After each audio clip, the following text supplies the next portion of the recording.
So there's been a lot of debates on who deserves to be called the GOAT of MMA over the past few years. Anderson Silva, Jon Jones, Fedor, and even Demetrius Johnson, just to name a few. However, some of these fighters have some controversy surrounding their career, and as much as I respect and admire these fighters, it ends up tainting their legacy and takes away from their status of being called the greatest to ever do it. On the other hand, GSP is one of those fighters who hasn't come across that same sort of stigma, and is one of those fighters who is highly underrated when it comes to the GOAT status. Here's why I believe George St Pierre is the greatest mixed martial artist of all time.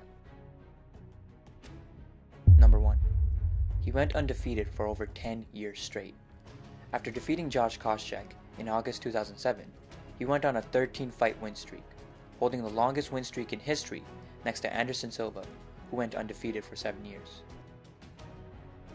Number 2. He has secured a total of 13 title fight victories, including interim title fight against Matt Hughes, which is the most ever in UFC history, with 15 title fights altogether, making him the greatest welterweight ever in the sport. Number 3. He was able to decisively avenge his only 2 losses in MMA. His first ever loss was at UFC 50, where he was going into the fight on a 7-fight win streak against Matt Hughes for the welterweight championship belt. He lost via armbar in the first round after attempting a Kimura, only to be countered seconds before the round ended. 2 years later, they met again at UFC 65, where George won via TKO, and won again at UFC 79 via armbar, the same way Matt Hughes won. His other loss was against Matt Serra at UFC 69, who he underestimated, but later beat at UFC 83 in a dominant fashion. Number 4. He has 9 title defenses to his name. What makes a fighter the best is not just winning a belt, but how many times you can defend it.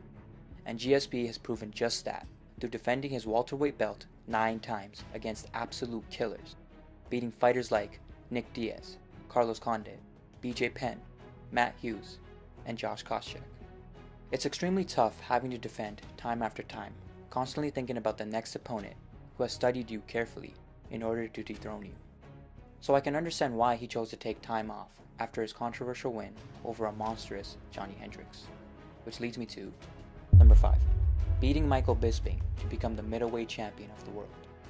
After a long layoff of almost 4 years, GSP decides to take up a fight against the middleweight champion at the time, Michael Bisping, who was on a 5-fight win streak, beating the likes of Dan Henderson, Luke Rockhold, and Anderson Silva. Many question if GSP would be the same after nearly 4 years of being outside the octagon, and much less going up a weight class. But yet again, he was able to clear all that doubt after defeating Bisping in 2.5 grueling rounds via rear naked choke, becoming one of the few fighters who can call themselves a 2-division champion, and putting on one of the most exciting fights in MMA. Honorable mentions.